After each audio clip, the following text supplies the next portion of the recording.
अभी हम प्रोटेस्ट स्थल में हैं और हम ये जानना चाहते हैं कि आखिर यहाँ चल क्या रहा है। तो हमारे साथ एक सहयोगी है, बताएंगे कि यहाँ चल क्या रहा है। बताइए आप। जी, ये आंदोलन जो चल रहा है आप देख रहे होंगे 25 जुलाई से चल रहा है।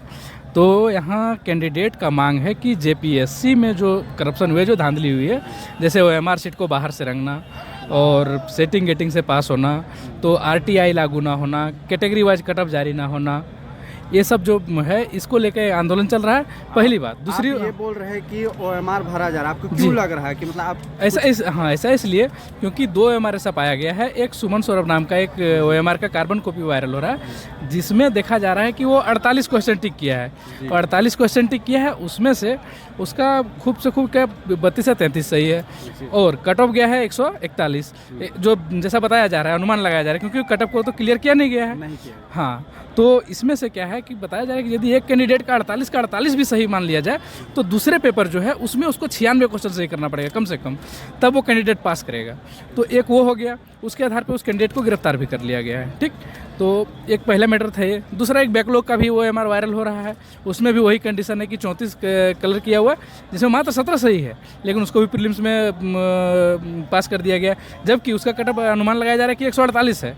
तो 17, तो एक पेपर में यदि 17 आ रहा है तो दूसरा पेपर में कम से कम उसको 130 लाना पड़ेगा। जी, तभी वो पास करेंगे। तो ये आंदोलन का ये तत्कालिक कारण है जेपीएससी की तरफ से। अच्छा, एक नाम सुन रहे हैं अभय तिवारी, ये हाँ, कौन है? अभय तिवारी है। अभय तिवारी एक नाम नहीं, अभय तिवारी आदमी एक है, लेकिन उसके नाम 2 हैं, अभय तिवारी और मनोज तिवारी। तो जब वो मार्केटिंग मैनेजर के रूप में, टीडीपीएल जो कंपनी है उसका मार्केटिंग मैनेजर के रूप में जब काम करता है तो उसका नाम वहाँ अभय तिवारी है और मनोज तिवारी के नाम से वो एग्ज़ाम देता है। ठीक, तो झारखंड में विगत 5 वर्षों से 6 वर्षों से जितने भी एग्ज़ाम हुए हैं जो टीडीपीएल के द्वारा कंडक्ट कराए गए, जैसे है पीजीटी, फिर जेपीएससी एफआरओ, जेपीएससी का एसीएफ, फिर इस बार जो जेपीएससी का 14 जेपीएससी का जो रिजल्ट आया उसमें मतलब वो सारे एग्जाम में पास कर रहे हैं। हाँ, और जेएसएससी सीजीएल में वो बीएसओ के पद पे वो नियुक्त हुए, जिसमें से जेएसएससी सीजीएल में उसको 2nd स्थान मिला है। इतना बड़ा एग्जाम है, उसमें उसको 2nd स्थान मिला है। मतलब ऐसा है कि ये पूरे भारत में एकमात्र विद्वान है जो सब एग्जाम में वो फर्स्ट टॉपर 2nd टॉपर ही रह रहा है। ठीक, और जब वो टीडीपीएल का जब मार्केटिंग मैनेजर रहते हुए एग्जाम पास किए हैं। ठीक, तो एक आंदोलन का सबसे बड़ा कारण ये है कि एक ही व्यक्ति इतना पद पे सिलेक्ट हो जा रहा है और कट ऑफ भी इतना ज़्यादा जा रहा है, और जो जेन्युइन पढ़ने वाला स्टूडेंट है जो 18 घंटा 20 घंटा पढ़ के मेहनत कर रहा है, वो फेल हो जा रहे हैं। अच्छा, आप ये बताइए कि यहाँ सरकार आरोप लगाती है कि यहाँ कुछ राजनीतिक लोग भी शामिल हैं, आप उसको बता सकते हैं कि नहीं यहाँ जेन्युइन कैंडिडेट भी लोग हैं? नहीं, यहाँ कोई भी राजनीतिक लोग शामिल नहीं है, ये आरोप है। देखिए, सत्ता पक्ष का ये हमेशा रहता है, सत्ता में चाहे कोई भी रहे। ठीक, जब कहीं आंदोलन होता है स्टूडेंट के हित में, चाहे तो किसी के भी हित में कोई आंदोलन होता है, तो सत्ता पक्ष द्वारा ऐसा आरोप लगाया जाता है, ये कॉमन है। सरकार यही बोलेगी, क्योंकि सरकार को डिफेंड करने के लिए तत्काल कोई फैक्ट नहीं रहता। ठीक, इसलिए सरकार क्या करती है, बोल देती है हाँ ये आंदोलन राजनीतिक लोगों द्वारा सपोर्ट किया जा रहा है, या तो कोई पार्टी का नाम दे दिया जाता है, असामाजिक तत्व बोल दिया जाता है, अराजक तत्व बोल दिया जाता है, जिसमें कोई सच्चाई नहीं है। ग्राउंड लेवल पे आके कोई भी यहाँ देख सकता है, न ये कोई राजनीतिक कार्यकर्ता है, न ही कोई अराजक तत्व है, न कोई असामाजिक तत्व है। एकदम यहाँ सारे जेन्युइन स्टूडेंट हैं। किसी से भी आप पता कीजिए, वो बोलेंगे हम सीजीएल क्वालिफाई, सीजीएल का एग्जाम दिए, कोई बोलेगा पास से जानना चाहते हैं कि आप क्वालिफाइड हैं? हाँ, मैंने जेपीएससी मेंस में 5 बार दिया हूँ। ठीक है, मैं एग्ज़ाम वो जो भी है मैं डिस्क्लोज नहीं करना चाहूँगा, मैं 5 बार जेपीएससी पास किया हूँ। ठीक, अभी जो 14th रेगुलर जो हुआ था उसमें क्या है आपका, क्या है? मैं उसमें भी क्वालिफाई किया हूँ प्रीलिम्स में। ठीक है, वो मैं जो इसका ओएमआर का कार्बन कॉपी मांगा गया वो मैंने सीबीआई को हैंड ओवर कर दिया है, कार्बन कॉपी का जो फोटो। हाँ, ठीक है, बस यही है आंदोलन का। और ये जो बोला जा रहा है सामाजिक तत्व, अराजक तत्व, राजनीतिक दल का समर्थन, ऐसा कुछ नहीं है। आगे कोई भी देख सकता है, ओपन है मंच 24/7 कि सरकार घटनास्थल को असफल करने के लिए ऐसा बोल रही है। हाँ, सरकार यदि ऐसा बोल रही है, सरकार के पास सारे मशीनरी है, उसके पास सीआईडी है, उसके पास पुलिस तंत्र है, प्रशासनिक तंत्र है, सरकार अपने आके देख सकती है, असेसमेंट कर सकती है, इसमें कोई दिक्कत नहीं है, सरकार अपने देखे, खुला मंच है। अच्छा, आप लोग की मांगे क्या क्या है जो आज रखी गई? मेरी मांगे यहाँ 2 पक्ष है, एक तो जेपीएससी में सुधार, एक है जेएसएससी में सुधार। तो जेपीएससी में क्या है, जेपीएससी का स्थापना जो हुआ है वहीं से इसका जो करप्शन का शुरुआत वहीं से हो गया। पहला जेपीएससी, उसमें जो जेपीएससी का मेंबर है प्लस जो नेता विधायक है उनके बाल बच्चे, उनके भतीजा, उनके करीबी सिलेक्ट हुए। दूसरा में भी वही हुए। जेपीएससी का एक चेयरमैन हुए दिलीप प्रसाद। अच्छा। हाँ, वो सीबीआई द्वारा चार्जशीटेड है। उसके बाद तीसरा जेपीएससी वो भी विवादित रहा, चौथा जेपीएससी में वही रहा, लगभग जेपीएससी में वही हुआ।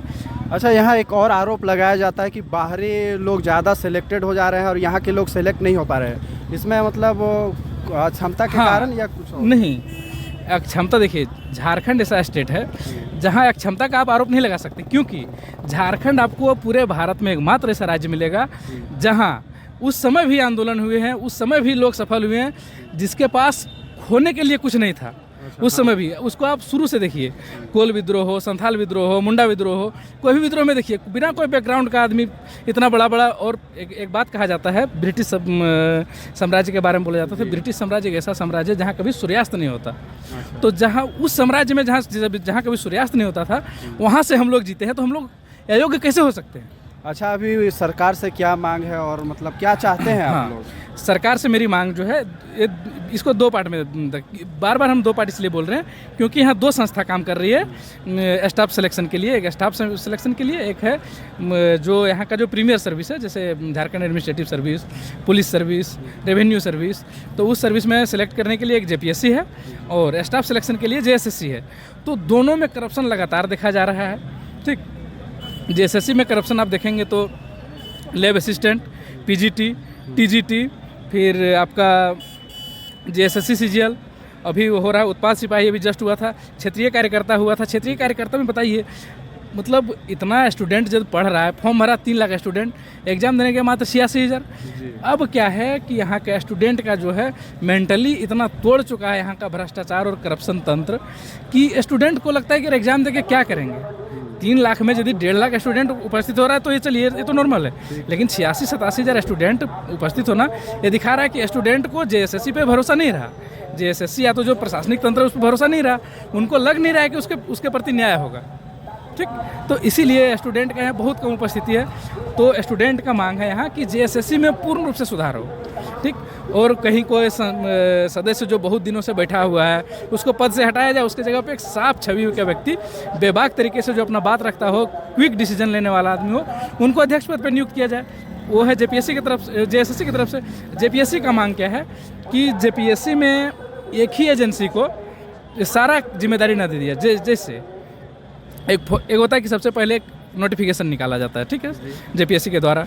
तो नोटिफिकेशन निकालने के लिए एक अलग अलग कंपनी हो। ठीक, यदि आप कंपनी से करवाते हैं तो ठीक है, एक अलग एजेंसी हो जो सिर्फ वो क्या करे, नोटिफिकेशन निकाल दे और सारा क्लैरिटी दे दे कि एग्जाम का क्या रूल होगा, कैसे रेगुलेशन होगा। दूसरा जो है वो क्या करे, प्रीलिम्स का क्वेश्चन बना दे। तीसरा है वो उसका आंसर की जारी करके, जैसे जो आंसर की जारी किया वही चेक कर ले। ठीक है, वो चेक करे, उसके बाद चेक करके दूसरा एजेंसी को हैंड ओवर कर दे, वो रिजल्ट प्लस कट ऑफ जारी कर दे। फिर आइए मेंस पे, मेंस का फॉर्म जो प्रीलिम्स का भरा वो मेंस का भी फॉर्म भर ले। फिर मेंस का जो एग्ज़ाम होता है उसके बाद उसका जो लॉजिस्टिक्स होता है एग्ज़ाम का, जैसे कॉपी हैंड ओवर करना, बहुत सारा और भी उसमें चीज़ रहता है, जैसे डाटा हो गया, उसका फोटोग्राफी हो गया, वीडियोग्राफी हो गया, बायोमेट्रिक हो गया, उस डाटा को अलग एजेंसी प्रोसेस करे, ताकि इसमें क्या होगा कि भ्रष्टाचार की न्यूनतम संभावना रहेगा। कैसे? क्योंकि एक एजेंसी को दूसरे एजेंसी से ज़्यादा कोऑर्डिनेशन नहीं हो पाता है, क्योंकि फेयर कंपटीशन का सब में रहता है कि हम लोग यदि फेयर कंपटीशन करेंगे तो हो सकता है अगला बार हमको फिर से टेंडर मिले, है ना। तो क्या होता है, कोऑर्डिनेशन, मतलब वो जो गलत तरीके से कोऑर्डिनेशन होता है वो नहीं हो पाएगा और मोनोपोली कोई कंपनी का नहीं बनेगा। तो इसीलिए मल्टीपल एजेंसी रहेगा तो एग्ज़ाम अच्छे तरीके से हो पाएगा। चलिए, बहुत बहुत धन्यवाद आपका। अभी हम लोग यहाँ जयपाल सिंह मुंडा स्टेडियम से एक जेन्युइन कैंडिडेट का इंटरव्यू ले रहे थे, जो हम लोग वाकई में सच्चाई जान रहे थे कि यहाँ आखिर हो क्या रहा है, आखिर इतना भीड़ क्यों है। आप दिखा सकते हैं कि पूरा चारों ओर भीड़ है और खाना, जगह जगह पे खाना का भी प्रावधान किया गया है, समय समय पे खाना भी आ रहा है।